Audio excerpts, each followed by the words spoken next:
BJP নেতার গাড়িতে লক্ষ লক্ষ টাকা। আজকে দক্ষিণ চব্বিশ পরগনার হটুগঞ্জে 10 লক্ষ টাকা সহ এই গাড়িতে মিলল 10 লক্ষ টাকা। দক্ষিণ চব্বিশ পরগনার হটুগঞ্জে উদ্ধার 10 লক্ষ টাকা। নাকা চেকিংয়ে গাড়ি থেকে উদ্ধার প্রায় 10 লক্ষ টাকা। কথা বলবো প্রতিনিধি আনিসুদ্দিনের সঙ্গে। আনিসুদ্দিন, এই লক্ষ লক্ষ টাকা নিয়ে যাওয়ার জন্য প্রয়োজনীয় নথি দেখাতে হয়, সেই নথি কি দেখাতে পেরেছেন? আর ইনি এর পরিচয় কি বিজেপি নেতা হিসেবে? একেবারেই দেখো, কুলপির দিক থেকে একটি 4 চাকার গাড়ি আসছিল আজ দুপুরে, এবং সেই সময় যে উস্তি থানার হটুগঞ্জ মোড় রয়েছে সেখানে এসএসটি নাকা চেকিং চলছিল। এবং গাড়িতে স্বাভাবিকভাবেই চেকিং শুরু হয়, এবং চেকিং করার পরেই দেখা যায় যে গাড়িতে বান্ডিল বান্ডিল টাকা উদ্ধার হয়, যেখানে যেটা পুলিশ সূত্রে জানা গেছে 9,88,000 টাকা উদ্ধার করা হয়েছে।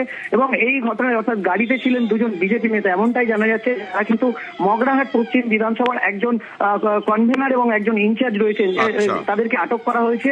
তাদের মধ্যে অরুণাভ মজুমদার বিজেপি মগরাহাট পশ্চিমের ইনচার্জ এবং অক্ষয় চক্রবর্তী মগরাহাট পশ্চিম বিধানসভার কনভেনার রয়েছে।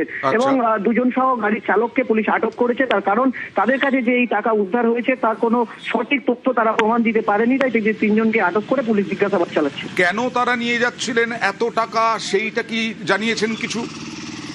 একেবারেই, যেহেতু এসএসটি নাকা চেকিং এর সময় এই টাকা উদ্ধার করা হয়, আর চেকিং করার পরেই কিন্তু পুলিশের কাছে তারা এখনো পর্যন্ত কোনো সদুত্তর দিতে পারেনি, এবং সেইটা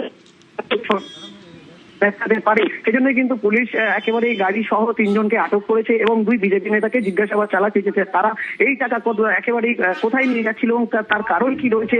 কারণ পুলিশ সূত্রে যেটা আমরা জানতে পারছি, মূলত এই গাড়িটি কুলপির দিক থেকে আসছিল এবং সেই গাড়িটি মগরাহাট পশ্চিম বিধানসভার দিকে উদ্দেশ্যে যাচ্ছিল, এমনটাই কিন্তু পুলিশ সূত্রে জানানো হয়েছে। তবে কি কারণে এই টাকা নিয়ে যাওয়া হচ্ছে তার কারণ এখনো স্পষ্ট নয়, এবং অন্যদিকে টাকার কোনো নথিপত্র না থাকায়, অর্থাৎ বিজেপি নেতা তারা এই টাকাটা পাওয়া গেল, টাকাটা কোথা থেকে উদ্ধার হলো?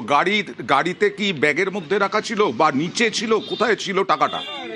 একেবারেই যখন নাকা চেকিং চলছিল সেই সময় গাড়ির মধ্যে ব্যাগের মধ্যেই কিন্তু এই টাকা উদ্ধার হয়েছে, এবং তারপরেই গাড়ির যে তল্লাশি চালানো হয় পুলিশের পক্ষ থেকে। কিন্তু মানে একেবারে গাড়ির মধ্যেই কিন্তু এই ব্যাগ পাওয়া যায়, এমনটা কিন্তু পুলিশের পক্ষ থেকে জানানো হয়েছে। ব্যাগে করেই টাকাটা নিয়ে যাচ্ছিলেন এবং ব্যাগটা তাদের সঙ্গেই ছিল। একেবারে যে 4 চাকার গাড়িতে করে আসছিল তারা, সেই গাড়ির মধ্যেই ব্যাগ এবং 2 জন বিজেপি নেতা ছিলেন, এমনটাই কিন্তু পুলিশের পক্ষ থেকে জানানো হয়। এবং সেই টাকা উদ্ধারের পর একেবারে ম্যাজিস্ট্রেটের উপস্থিতি